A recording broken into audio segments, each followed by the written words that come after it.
Hey everyone, this is Derek, and in this video we'll be evaluating the derivative of natural log functions, so I'll give us a chance to see a couple more of those derivatives as well. For this first example, we're going to find f prime of 2 for this function. The first thing I would do with this function is rewrite it. Oops, I'm not doing prime yet, sorry. And I'm going to rewrite this the same as if I had, like, say, a 2 over u, for instance. I would make this a 2u to the negative 1, so that when I do the derivative of that, I would have negative 2u to the negative 2. So that's how I'm going to kind of treat this in terms of the shape. And then this u is going to be this ln 3x, and that's going to create its own little mess. But this is sort of the general approach that I'm going to take as a power rule. So first, we're going to write this as ln 3x squared. And then that's all to the negative 1. So then there's our negative 1 times 2, take 1 off the power, and that will be our derivative. The thing here, of course, is that if this u is a function, then this is going to be times u prime, and that's where this gets a little interesting. So let me go ahead and write out the derivative part. Okay, so there's the first piece of it. And then I'm going to multiply that times the derivative of the inside, right? Because that's what we would do when we're doing our general power. So it'll be times the derivative of the natural log of 3x squared. So now we got to figure out this piece. So if I have, if I'm taking the derivative of this, come down here, let me get that part rewritten, and then I'll pop back in with this. Okay, so to take the derivative of this piece, because we need that u prime on the end, we would have the derivative of ln x is our 1 over x piece, right? And so this will be times 1 over, and our x is an x is a function, it's a 3x squared. So that's like our ln u is 1 over u times u prime. So then I have to take the derivative of this and multiply it to the 1 over. So that will be times 6x. And that's our, remember, for natural log of g of x, we end up with 1 over g of x times g prime of x. So it's that same property we've been using all along. It's just mixed up with a lot going on, so that makes it a little extra confusing in this case, I think. So I'm going to do a little bit of canceling. I can make that into a 2. I can knock that down to an x. And now on my next line, I'm just going to rewrite all of this, but nice. So I'm going to have, the only thing that's going to be in the numerator will be this negative 2 and that 2. And then I'll have this x and this, I'm going to drop that back down. Okay, so then here's the answer all cleaned up. Negative 2 times that 2 that was left over from the 6 makes the negative 4. All of this dropped downstairs because of the negative exponent, and then that x was downstairs. And then, so that was the derivative, and then the only new thing in here is now we're going to evaluate it at 2. So basically you would just take a calculator and toss all this in. If you want to check yourself and make sure that you're getting your keystrokes correct, for this one I got negative 0.324 when I did it. Okay, so this one has a few words to it, but it's pretty much what we've been doing. So the daily cost C in dollars for manufacturers produce X electronic video components is given by that cost function. If the manufacturer is currently producing 60 components each day, by how much can their cost be expected to change if the production is increased by 1 component each day to 61 components each day? So basically they're making 60 of these things, and then if they increased by 1 unit, what would that do to their cost? So what they're basically asking us to find, there's actually a couple of ways we could do it. We could just plug in, we could just plug in 61 and plug in 60 and subtract, and then that's the difference. But what they're trying to get us to do is use the idea of marginal cost again. So what we're going to do is take the derivative of this. Remember, our first derivative of our cost function is our marginal cost. And then we'll evaluate that at 60, and that tells us how the cost is changing at 60.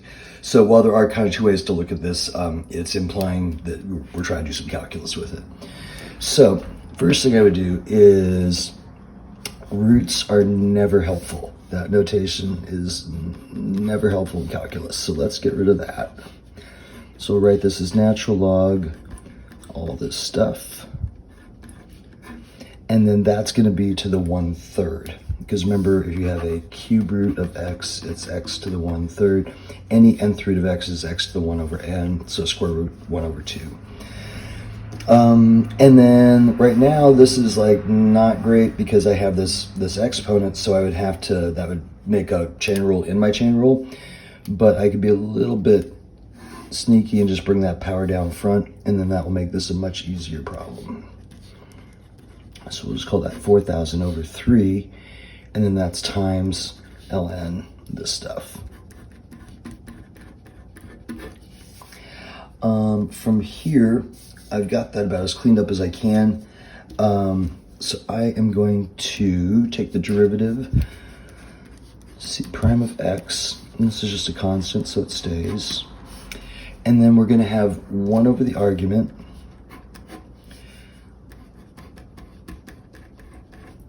and then that'll be times the derivative of the argument. So that'll be times 8x. And then I'll clean that up a little bit. Okay, let me show you what I did from here to here. So, you know, I'm looking at this. You really don't have to do all this because the next thing you're going to do is plug in a 60. So honestly, right back here, you could just go c prime of 60, plug it in the messy version, and get the exact same answer. That said, let me show you the little bit of algebra I did just to kind of clean up the answer in case we needed a simplified form. But when you're actually doing this problem, you can skip out on this last step and just get it from that line. So here I factored a 4 out of there, which let me cancel and make that a 2.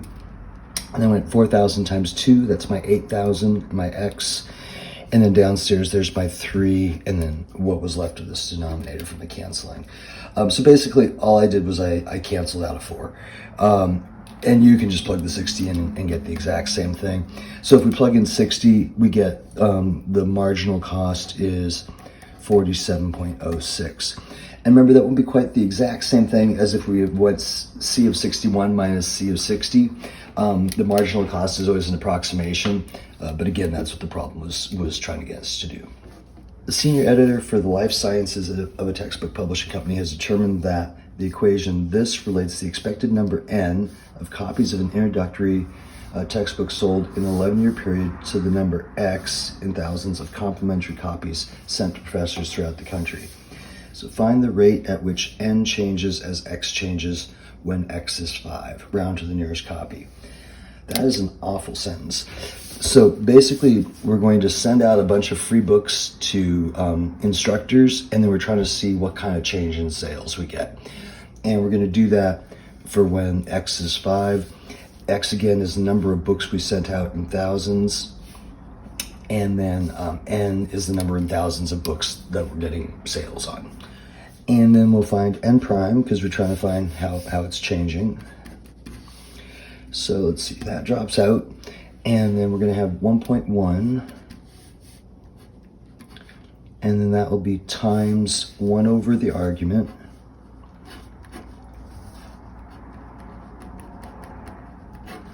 And then times the derivative of the argument. And so this would drop, and then we'd have 3x squared. And then if I write that a little bit nicer, I get n prime equals 3 times 1.1 would be 3.3x squared, and then 1.2 plus x cubed. And then from there, it's asking us to find the rate at which n changes as x changes when x is 5. So we're finding this is our rate of change, and so we're basically just asked to find n prime of 5. And so if you plug a 5 into this equation, what you'll get is 0.6537, and it goes on from there. Okay, so now we just have to interpret our answer. So when x was 5, that meant we had 5,000 copies were sent out. And then we're getting a positive number, so it'd be increasing.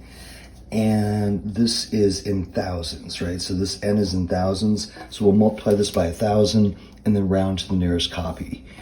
So that would equal times 1,000, 654 copies.